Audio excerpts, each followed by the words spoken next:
We are in the Astute Steward series. This is in Luke 16. We have completed the parable. And now we're looking at verses 9 to 13. This is the fifth part of the series. And notice I subtitled this the application. So I didn't have to spend a whole lot of time on it because there's a lot of things I want to cover on this. The idea is many people figured that this 9 to 13, that this was something that Luke just threw in and really didn't see it as an application. But I'm going to be showing that it is the application of the parable. First, our verses are from the TS 98. It says, "And would I say to you, make friends for yourself by unrighteous mammon, that when you fail, they shall receive you into everlasting dwellings. He who is trustworthy in what is least is trustworthy also in much, and he who is unrighteous in what is least is unrighteous also in much. If, therefore, you have not been trustworthy in the unrighteous mammon, who shall entrust to you the true? And if you have not been trustworthy in what is another man's, who shall give you what is your own? No servant is able to serve two masters, for either he will hate the one and love the other, or else he shall cling to the one and despise the other. You are not able to serve Elohim and mammon." I want to start off by quoting Mr. Young. He said, "While verses 10 to 12 have often been considered later additions," it's the very thing I was talking about, he says there is ample reason to reevaluate the evidence. First, it should be recognized that the mashal, or this is the Hebrew word for parable, of rabbinic literature often includes a nimshal that elucidates and applies the word picture. This practical application is often introduced with the Hebrew term meaning thus or so it is with.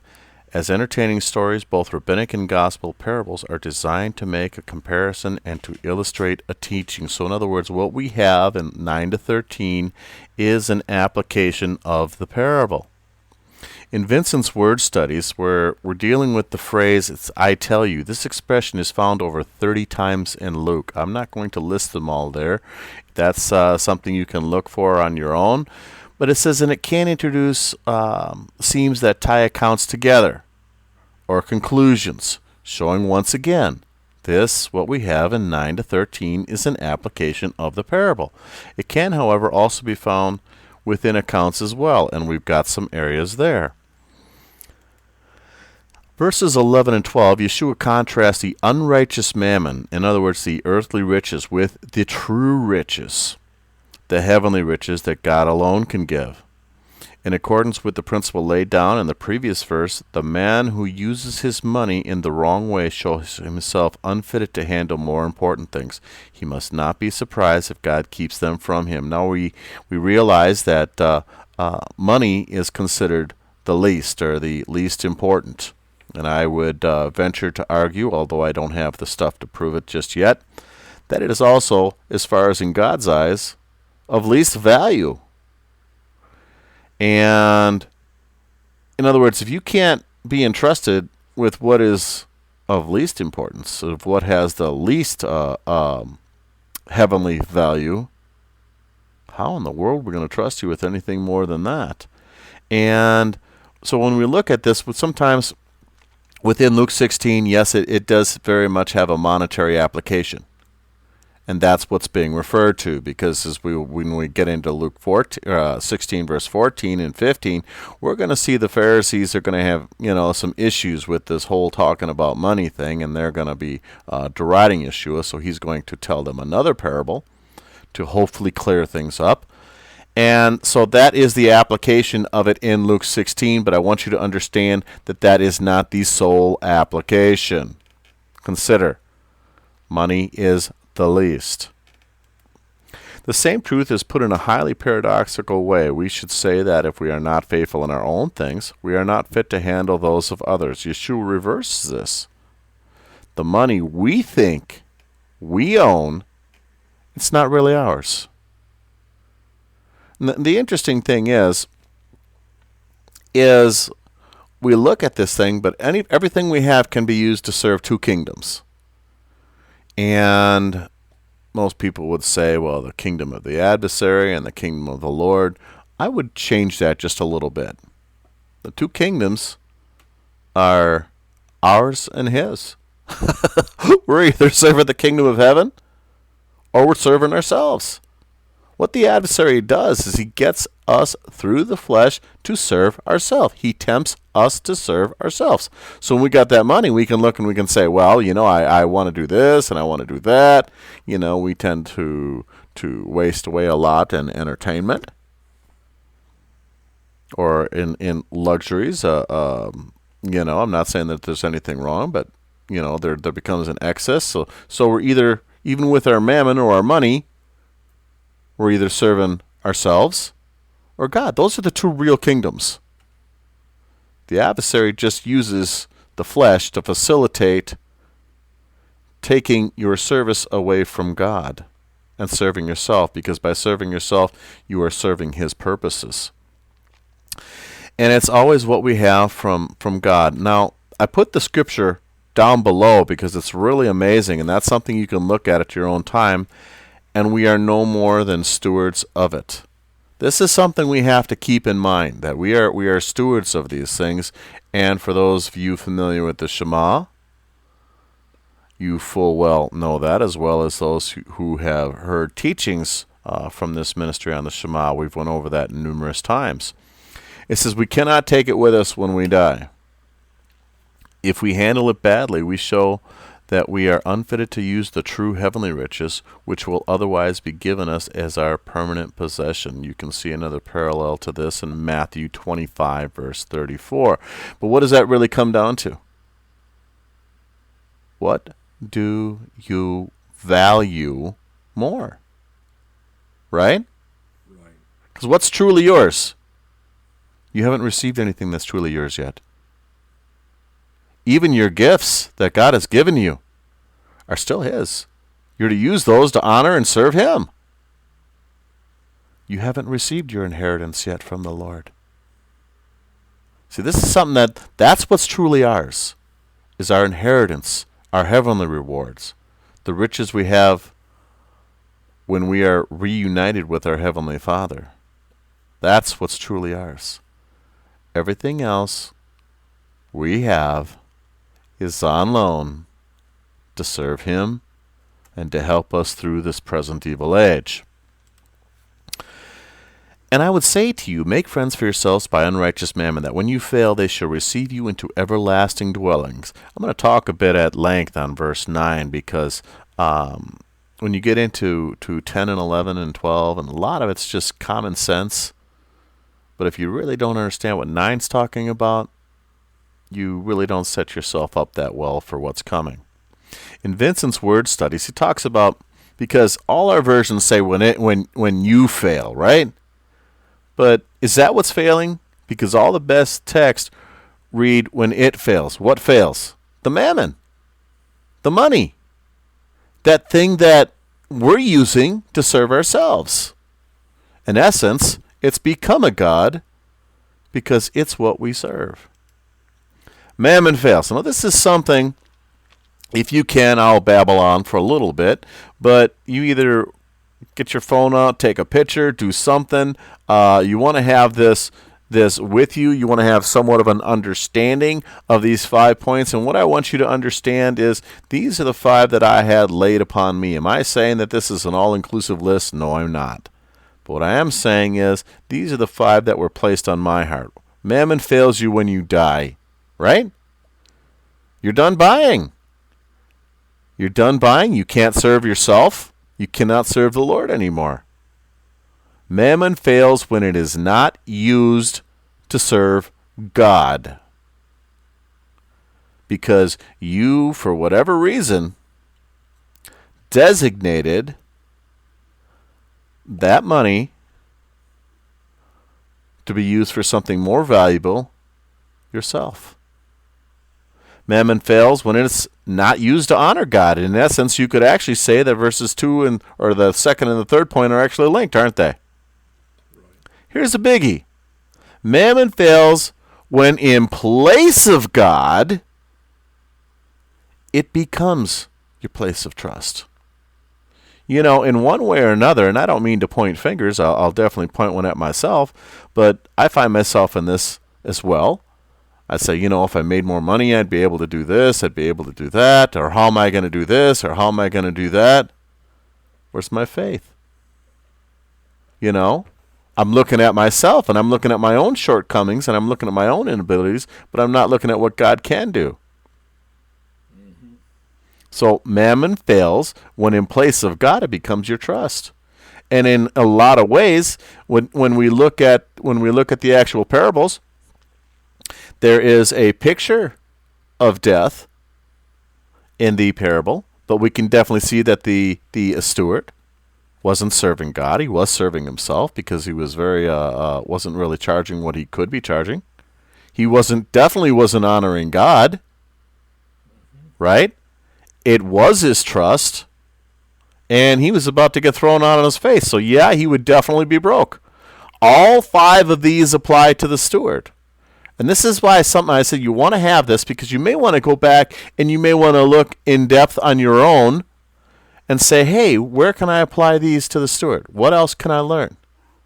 And then if you're feeling really brave, apply it to your own life. Mammon. Let's talk about mammon. Mammon. I've got a few definitions because each encapsulates something that I thought was important. It says an Aramaic word referring to material possessions. Mammon refers to money and the things that money can buy. When Yeshua says you cannot serve God and mammon in Matthew 24, he does not mean to imply that materialism is only or primarily the problem for those who are wealthy. We've all got problems with it, right? If I only had more. Well, I tell you what, more begets more. There's never enough. Indeed, he is explicitly talking to poor people who have to be warned not to be anxious about having clothes to eat or clothing to wear. When we did a series on what most people would call the Lord's Prayer, but in actuality it's a lesson given by Yeshua on how to pray. And what they would have heard in it is in the daily bread, give us this day our daily bread. What they would have heard in that was provisions enough to make sure that they would get through, that they would not have to resort to stealing, lying, or other ungodly means of surviving. That's what the original hearers heard when they heard, give us this day our daily bread. And I covered this also in our Siddur. We do a lengthy explanation of the disciples' prayer, so I won't get into that now. But this point is less obvious in Luke 16:13, where the wealthy may be in view, but in Luke 16:11, being faithful with mammon is parable to being faithful with little. And I know most of my research tends to point to little as an importance. But I do believe, and this is me, guys, so if I'm wrong, blame me, not God. I do believe it's what of actual value, not just importance. Going on, another explanation. Word borrowed from the Aramaic language in the time of Yeshua and the early church, also used by the Jewish settlers in the community near the Dead Sea. Been doing a lot of research on the Dead Sea community lately. Mammon refers to wealth or property. And remember in the Shema, we serve God with our allness, don't we? The gospel writers wrote the Aramaic word in Greek letters. In Matthew 6:24 and Luke 16:13, mammon is personified as a rival to God for the what? Loyalty of the disciples. Remember those 5 points? To which master will obedience be given? One more definition. Mammon is Greek form of a Syriac or Aramaic word for money, riches, property, worldly goods, or profit. In general use, it was a personification of riches as an evil spirit or deity. From about 1500, it has been current in English as indicating the evil influence of wealth. The word is not used in the Old Testament, but there is a Hebrew equivalent. I don't have the Hebrew word before me, but a transliterated word. You would be looking like an H-O-N. I don't know if that's a Han or a hone. I know Mr. Flusser talks about it. in a reference that I will have later on in the teaching. I don't have that part of it in the article, but it will be in that article if you can find it to look it up. In the New Testament, it's used by Yeshua in Matthew 6:24, Luke 16:19, as well as verse 11 and 13. In the Sermon on the Mount, Yeshua said, "You cannot serve God and mammon." Brings us right back to our 5 points. He meant that no one can be a slave of God and worldly wealth at the same time. The undivided concentration of mind to money getting is incompatible with wholehearted devotion to God and to His service. Because remember, isn't that what it's really all about? Who are we serving? Ourselves or God? Every rationalization you can give, well, I'm not serving myself, I'm serving this or I'm serving that. If it doesn't serve God, directly or indirectly, you're serving self because you've rationalized something that in your life more important than the overall kingdom.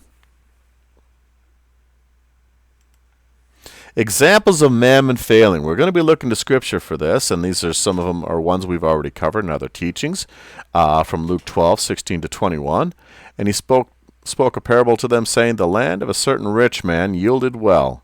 Luke talks about money an awful lot, gang. "And he was reasoning within himself, 'What shall I do, because I have no room to store my crops?' He says, 'I'm going to feed the hungry. I'm going to make..." No, wait a minute. He doesn't say that, does he? He says, "I am going to do this. Pull down my storehouses and build greater and store all my crops and my goods there. Then say to myself..." What's he already decided to do? He's going to serve himself, right? Where's his trust? Right? Think of the 5 points. Life, you have many goods laid up for many years. Take your ease, eat, drink, and rejoice. But Elohim said to him, what did he say? You can see where it's a parallel to this parable. You mind this one. This night your life shall be demanded from you. So you can definitely see where money it's not that important. And why I also say it's of little value. And who shall own what you have prepared? So is he who is storing up treasure for himself is not rich towards Elohim. Let's look at another one, Luke 15:11 to 17. Now this is important because remember we showed that the parable of the prodigal son is linked with this parable. It is directly linked, and we covered that in the previous teaching, so I'm not going to really spend any time on that. And he said, a certain man had 2 sons, and the younger of them said to his father, Father, give me the portion of goods falling to me. In other words, while the father's still alive, he wants his inheritance. And he divided his livelihood between them. And not many days after, the younger son, having gathered all together, went away to a distant country. First thing he wants to do is he wants to get away from the community. He wants to get away from the family. He's running away from everything. Already, that alone would be a picture of serving himself. And there, what did he do with his good? Wasted his goods with loose, as some translations say, riotous living. Would that be glorifying the kingdom or himself? He's glorifying the flesh, isn't he? Mm-hmm. Think of the 5 points. And when he had spent all, would mammon have failed him? Absolutely. And there arose a severe scarcity of food throughout the land. He can't provide for himself anymore. He's not trusting in God. And he began to be in need, and he went and joined himself to one of the citizens of that country and sent him to his fields to feed pigs. He's trusting in man. He's serving himself. He's not trusting in God. Remember, that's linked to this parable. And he was longing to fill his stomach with the pods which the pigs were eating, and no one gave to him. But having come to himself, in other words, come to his right mind, thinks, how many of my father's hired servants have bread enough to spare, and I am perishing with hunger? Now, what's interesting about this one, because within this parable, we see repentance. He comes back to his father. He has a humble and contrite heart and come back to his father. But we don't see that in the following parable. We had talked about this in a previous teaching. In Matthew 25:40 to 46, once again from the TS 98, aka the Scriptures. And the sovereign shall shall answer and say to them, truly I say to you, insofar as you have did it to the least of these my brethren, you did it to me. Wow. So in other words, money can be used to serve the kingdom, can it? Absolutely. Too many people, they want to make the whole thing just, very in a very narrow scope of giving alms and charity. That is an application. It is a sub-application of it. Remember the Shema. We serve God with our allness. The Hebrew word kol. Serve the Lord with all our might. And the interesting thing is, that is a thing, but that is not the entireness of it. He shall then also say to those on the left hand, it's never good to be on the left. If you do a study on left and right in the Lord, you will see that the left always has the goats. It always has those who are not going to be in the kingdom. And to be on the right-hand side is where you always want to be. He says, go away from me, accursed ones, into the everlasting fire prepared for the devil and his messengers. For I was hungry, and you gave me no food. That's something that money could have been used for, right? Right. I was thirsty, and you gave me no drink, because if you gave something, even if it's of your own, you still have to replace it, because that's what you had accounted for yourself. So you would have been using money to feed or give someone drink. He says, I was a stranger, and you did not take me in. That would have cost you money. Because you're using your resources, which have to be replaced, which weren't originally accounted for. Was naked and you did not clothe me. They would probably need those clothes. You're not just going to give them clothes and give them back before they leave. Those are clothes that you're going to have to replace. Right. Sick and in prison, you did not visit me. There again, in the first century, it's everything you can just to survive. If you're going to do these things, you may be missing time at work. Right? These are all things that cost money. Then they shall also answer him, saying, Master, when did we see you hungry or thirsty or a stranger or naked or sick or in prison and did not serve you? Because they're thinking, just you directly. Mm-hmm. Hey, we were right here with you, but if you needed something, we're there. Well, truly I say to you, insofar as you did not do it to the one of the least of these, you did not do it unto me. Think of the 5 points. They all just keep coming back. And these shall go away into everlasting punishment, but the righteous into everlasting life. In other words, wouldn't that also be part of your inheritance? Mm-hmm. Absolutely.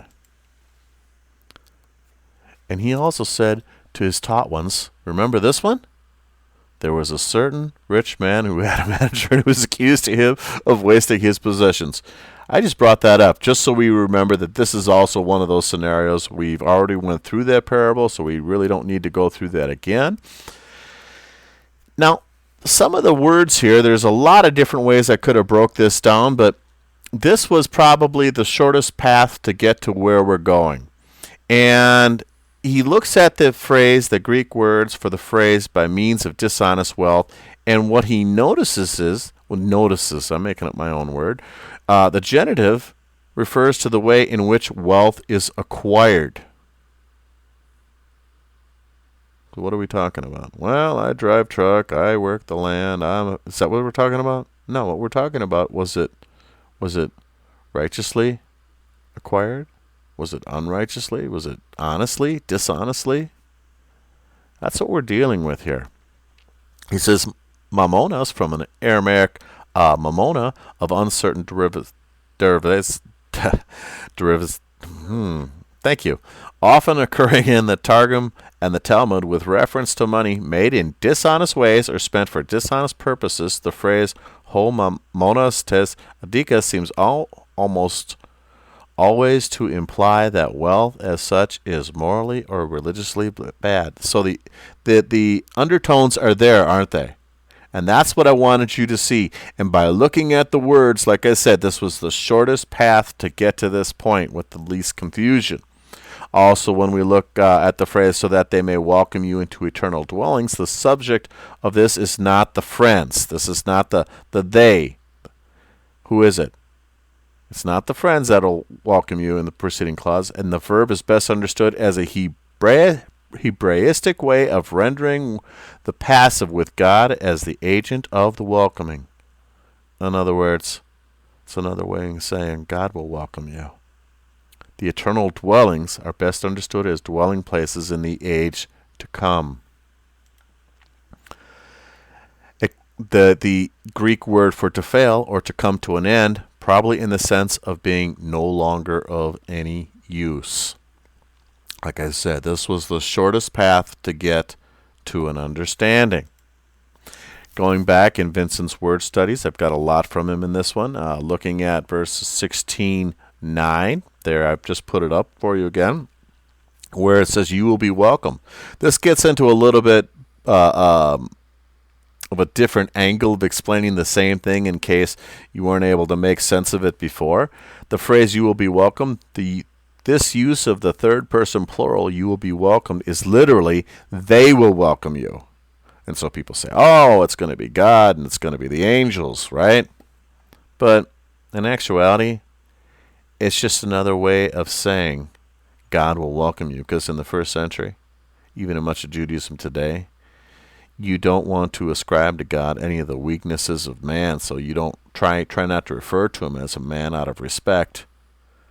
You try and find other ways to say God. You'd say the kingdom of heaven. You would say heaven. You would say other words to represent God, so as not to defame him in any way or make any foul associations, even if by mistake or accident, completely and totally unintentional. You find other ways of saying it. And the they would be another way of saying it. In other words, God will welcome you. Eternal dwellings, another metaphor for believers, the final destiny after the day of judgment. So in other words, we're going to sum this up with Scripture in 1 Timothy 6:9-10. But those wishing to be rich fall into trial and a snare, and into many foolish and injurious lusts which plunge men in ruin and destruction.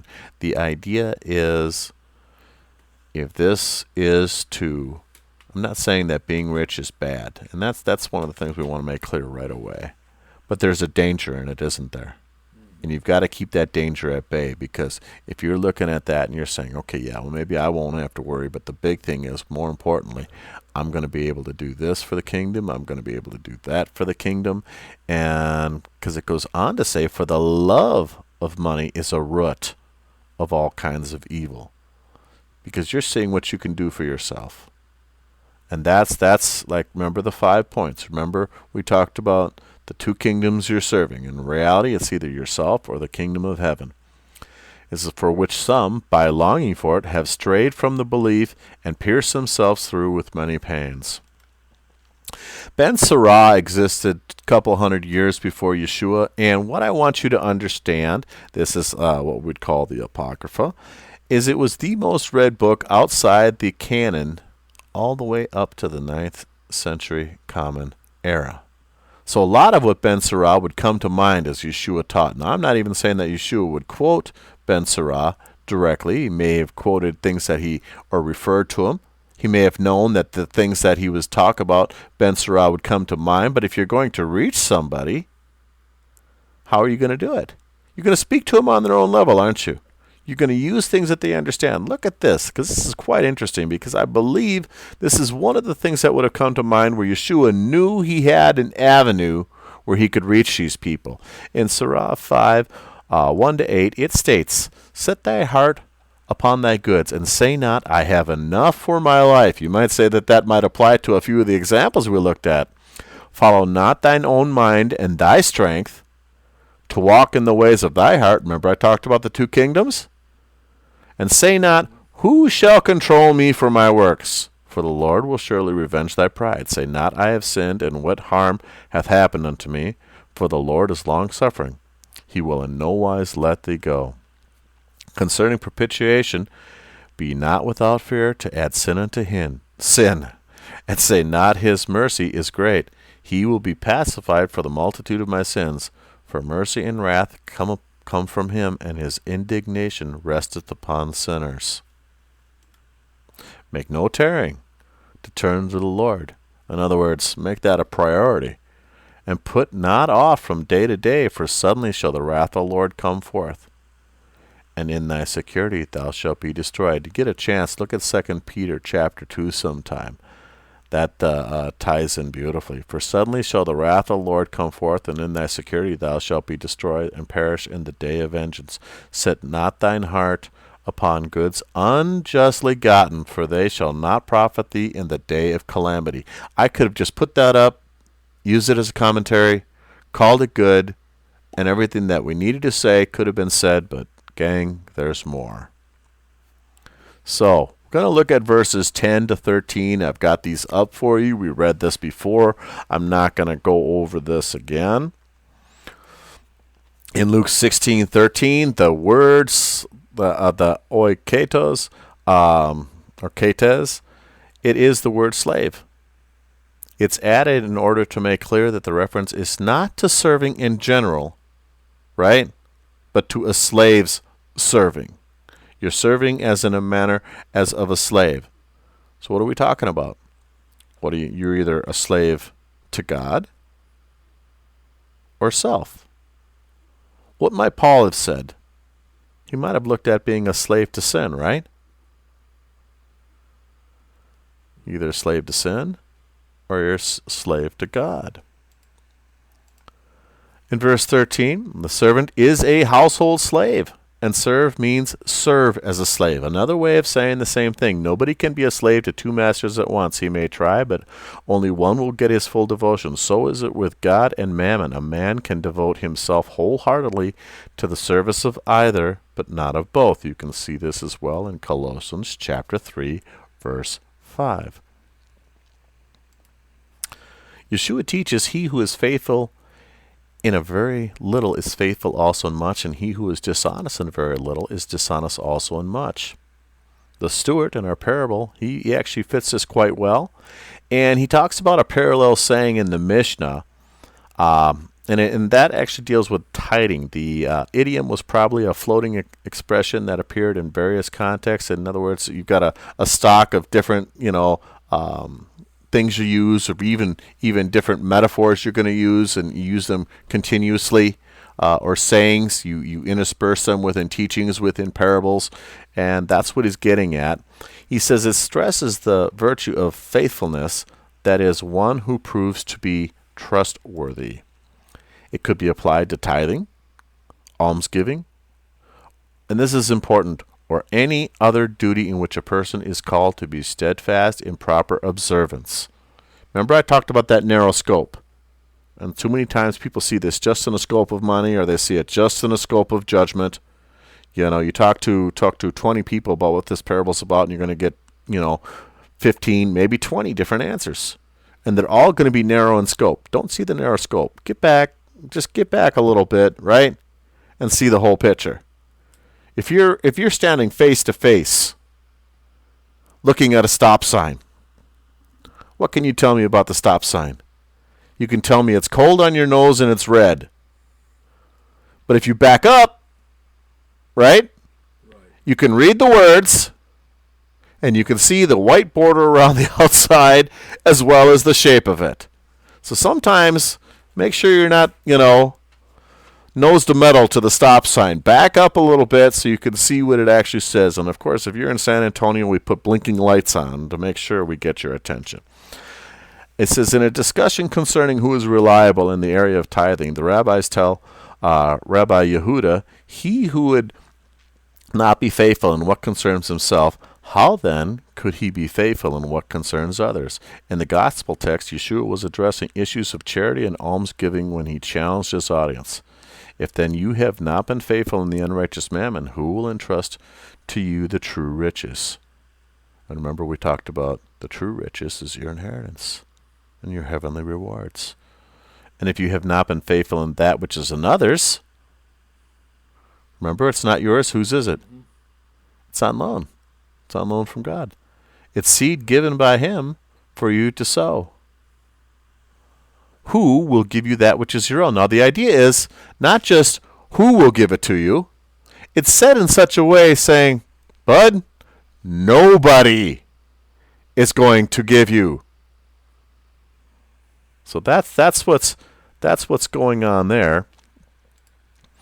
Talking about verse 13 again, it says, back of the use of our earthly wealth and of the estimate we place upon it is the resistance we offer to its deceptive power. Just another way of saying you're going to serve somebody with that. You're going to serve yourself, you're going to serve God, but depending on where your heart's stronger, boy, I could get me a new boat. Boy, I could take a week off of work with no pay. Or I could get this, or I could get that, or boy, I could help a missionary out, to be able to stay an extra week and reach more people, or I could help this, or I could help that. Which kingdom are you looking at? Your own or God's? And they also talk about no house servant is able to be slave to two lords, for either he will hate the one and will love the other, or he will hold to the one and despise the other. You cannot be slaves to God and to mammon. And it says you can compare that to Matthew 6:24. Earthly wealth not only tends to unrighteousness in its use and leads us to place a false estimate upon it, it would also make us its slave, and at the same time lead us to think that we could also be slaves of God. Why can't you serve them both? Simple. If you're looking at that money and it's simply yours, you're gone. I know I could support this, but that would mean I can't go on my vacation. Right? It forces you to make a decision. It forces you to prioritize. Because what the flesh wants and what God wants are diametrically opposed. That's why we have to crucify the flesh, isn't it? It's making a decision on who you're going to serve. Hence, the resistance needed by every disciple against both being enslaved and being deceived by mammon. The matter is viewed from the standpoint of the slave and is more pointed here than it is in Matthew, for the specification of house servant is added. In this instance of Matthew, I didn't put it in here, but in my studies there's of all the words that are in that, there's like one different word, and that one different word is house servant or slave. One who would thus serve in one house only. A slave's person and his work belong only to one master. The underlying thought is that no man is his own master. It is our very nature that our heart, will, and work are governed by another. The only question is, whose will this be? This is the article I was telling you about, and in this article, and it would be Jesus' opinion of the Essenes would be the name of the article. You've already got the name of the book, and he will talk about the HON, the equivalent of mammon in the Old Testament. I didn't put that in because this is a bit lengthy as it is. Starts off saying, in the following study we have shown that Yeshua's saying about the slave of two masters influenced by the Essene negative evaluation of wealth. They had seen the dangers of money, but they went overboard in a certain direction, and we're going to talk about that. But we will also see that although all this is true, the wealth of unrighteousness is a different Essene term for another concept within the framework of Essene economic ideology. Analysis of this term will enable us to recognize the original import of Yeshua's parable of the dishonest steward. We will see that the Essenes used a technical term for the wealth of those who did not belong to their exclusive sect of the elect. They had very much an us and them type of mentality. The Essenes believed that God had divided mankind into two opposite camps, I might also say diametrically opposed, and members of their sect are the true sons of light. According to their approach, everyone else belongs to condemned, wicked, and sinful sons of darkness. Thus, they had to separate themselves as far as possible from those outside the community, and of course, this also included the wealth of the sons of darkness, because, hey, the idea is, they're not of us, they're wicked, so you know that they're spending their money on wickedness. So you know they didn't make their money righteously. So you know they're not dealing with it righteously. So you know, by inference, that it is unrighteous. Don't want to be tainted by that. This is the thought going on. This extreme economic separation or separatism was also rooted in the ritual aspect of the daily life. Their specific ritual purity did not permit them to come in contact with the impure wealth of the outside world, as if that wealth alone was going to make them impure, was going to make them unclean, was going to, in some way or another, denigrate them. They were obligated to keep apart from the sons of perdition, to refrain from the unclean wealth of wickedness. In other words, the wealth of those outside the community. We see this in the Damascus document. It says the Essenes believe that one becomes unclean not only by contact with impure objects and persons, but also that sins pollute ritually. The wicked defile themselves in the way of whoredom and the wealth of wickedness. When the term wealth is defined in the Dead Sea Scrolls with a further substantive that has a negative meaning, then the whole expression refers to the wealth of the people outside the Essene community. Basically, we were talking about earlier, these people, they're not with us, so the way they're making their money, what they're using it for, is impure. The money has become tainted. They're going to make us impure, so we want nothing to do with it. Every member in the sect is commanded to completely separate himself from this kind of wealth. The idea is you're within your own community of like-minded people. And God's already chosen who the sons of light are. So you're good. There's no reaching out with the gospel, because God's already determined all this. There's good news and there's bad news. The good news is you're sons of light. You're going to heaven. The bad news is you're sons of darkness and you're going to hell. But you don't get to make that decision. God's already made it. You're just sort of here as a purifying agent in the meantime. But God's already decided for you. So if God's already decided, what need do you have to interact with these people? Right? If you think you're serving God and you've been preordained as the sons of light, then if your heart is really towards serving God, you're going to try and be as pure as possible. And that's where their mind is. So no member shall be united with him, the foreigner, in his work or in his wealth, lest he defile the member with guilt and iniquity. But distance shall be kept from him in every matter. No member shall eat from any of their property, nor drink from it, nor take anything from their hands except by payment. The idea is with fellowship. And we even see this in the New Testament, don't we? Remember Luke 15, what started this whole thing? Yeshua's sitting down with people of the land. He's sitting down with people who don't keep the rituals of cleanliness. The Pharisees are suspect. They're saying, well, they probably don't understand the Torah like we do, and you're eating with people who are known sinners, that this merely eating with them, sitting next to them, is going to somehow make you ritually impure. The idea of ritual purity as far as it related to sin, see, because there was a separation here, and in what we call the Judaism of the first century, the idea that being unclean was a sin. And being clean wasn't a sin. Okay, so I'm walking down the road and the guy throws a rock at my head. It hits me in the head. And I'm bleeding. Did I sin? No. If I didn't say anything to him, tell jokes about his family or run over his cat or anything like that, he just throws a rock, and now I'm bloody. Well, I'm a sinner.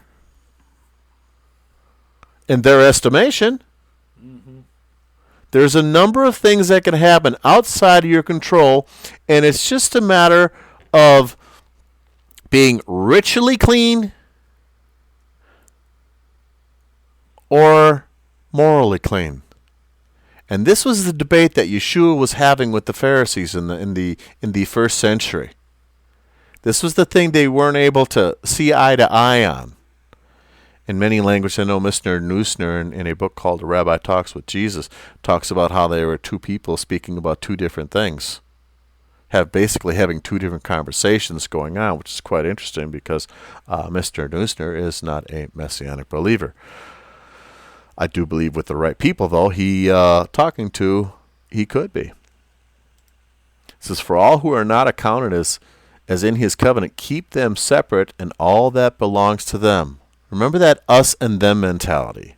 And all their deeds are filthiness before him, and uncleanness is in all their wealth. The idea is that God had even decided the deeds and the actions that the unrighteous would commit. He had also decided the deeds and the actions that the righteous would commit. Now they're still gonna have some gray area there where they're gonna mess up. Now this is Dead Sea ideology that I'm giving you here, but the Dead Sea community said, but if we're sons of light, God's gonna just wipe those things away, and He's gonna purify everything, and everything's gonna be all right. So Christianity's borrowed the same thing and the grace over everything doctrines. I'm sure I probably lost a few people right there. But the idea is that they're evil. God's already decided everything they're going to do. They're going to be evil. Evil is as evil does, as Forrest Gump might say. And there's absolutely nothing they can do about it. So you just make sure that they don't influence you. What could be said about that conversely? You're putting yourself in a situation not to influence them. Is what God really wanted. The same rule of economic separation is described in an even more precise manner in the Damascus document, and let no man of the covenant of God trade with the sons of perdition except for cash. And in my studies, I also notice how the Dead Sea community, they denigrate people they disagree with. They can't just say they're wrong, right? We have to talk about ourselves in the most righteous terms, and those who disagree with us. They may not truly be evil, but what makes them evil is they disagree with us, so we refer to them in derogatory terms that denigrate them. And let no man make a partnership for trade unless he informs the overseer in the camp and makes a written agreement. It says in another passage from the scrolls, it is clearly said, and the wealth belonging to men of holiness who walk in perfection. Their wealth shall not be mingled with the wealth belonging to men of deceit, who have not cleansed their way to be separated from iniquity and to walk in perfection of the way. Now, first century, everybody loves Torah. Everybody believes Torah is valid. These folks are no different. What's different? The halakha, the way in which you should carry the Torah out. So the Dead Sea community, as with the Sadducees, as with the Pharisees, as with the Ebionites, even, gang, you're not going to like this, with the first century, what we would call Christian believers, had their own halakha, the way in which you should walk out Torah. The Dead Sea community is saying, if you don't walk it out the same way we do, you're obviously not uninformed. You're sons of the darkness. See, because the Pharisees believed they were uninformed. The Pharisees believed that they could be taught. They could be showed. They could be enlightened. They could be taught. They could advance in it. But they're saying they're not of us. Just stay away. Here, the wealth belonging to men of holiness is placed opposite the wealth belonging to the men of deceit.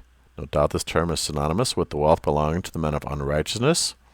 We also see in another place the wealth of the unrighteousness as well as the wealth of the wickedness. All these terms are basically parallel. Brad Young states, not only did the Essenes keep their money in the bank, they owned the bank. Sounds a little bit like Congress. Won't tell a joke there, though. I'm tempted. The Dead Sea community owned their banks' deposits and regulated the lives of its depositors. It's not getting easier not to tell a Congress joke here. Having all the finances of members controlled in a communal treasury profoundly influenced the Essene sectarians and their relationship with others. Such a view of wealth left no room for acts of piety, which entailed giving liberally to the needy people irrespective of group affliction. Giving of tzedakah is cherished in traditional Jewish teaching, which are rooted in Second Temple period Judaism. Well, I'm not going to give. God's already decided they're wicked. And if they're wicked, I'm just giving him to live longer in his wicked life. And he's going to take that money, he's going to do wicked things. After all, he's wicked. They're not of us. God's already determined. Why would I help him? Gang, I'm being facetious here. I'm illustrating you the mindset of the Dead Sea community. Of special interest is the terminology used here for money belonging to those outside the Essene fold. It is the wealth of unrighteousness, which is a dynamic equivalent to unrighteous mammon, just like we talked about in the last one. In Luke 16:9, would it exasperate an ardent Essene to suggest that he could win a friend by the use of unrighteous mammon? Why? What does he gain by that? They're never going to be part of his community. Why bother? For Yeshua, the test of one's faithfulness is found in the way one uses unrighteous mammon. Back to Mr. Flusser. The vast difference between the approach to others that Yeshua and his disciples practice and that of the Essenes who maintain in extreme economic conditions separatism is very clear. Thus, we are certainly not surprised to see that Yeshua taught his followers not to behave like the sons of light.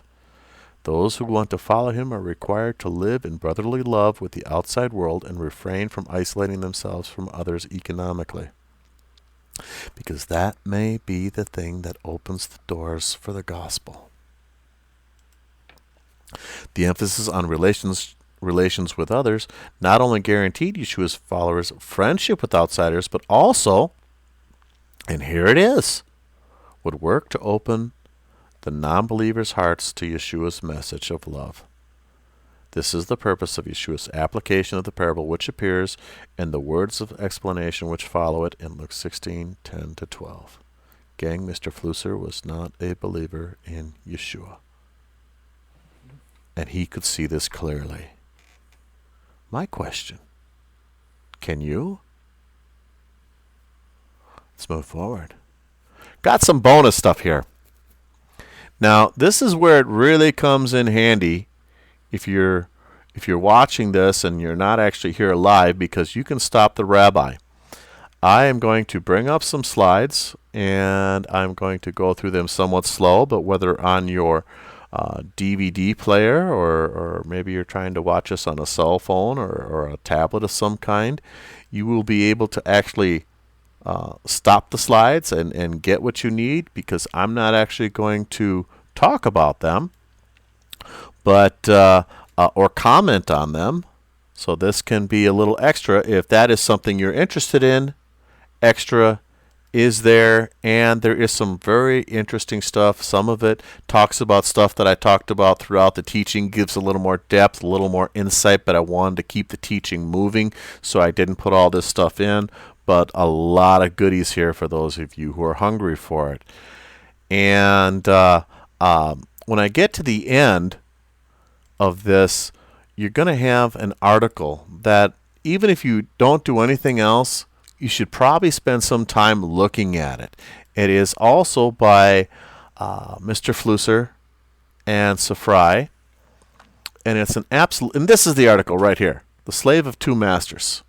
This is an amazing article. This is so amazing. I debated on whether to put this in with the bonus stuff or put it in with the regular teaching and talk about it. But seeing the length of the regular teaching and the areas that were pretty much already covered, I decided to put it in with the bonus stuff. And so I'll have a blank screen coming up here very soon. And when that blank screen hits, that's the end of the teaching. And so, we've still got a few more, I believe. When that happens, I will bid you shalom.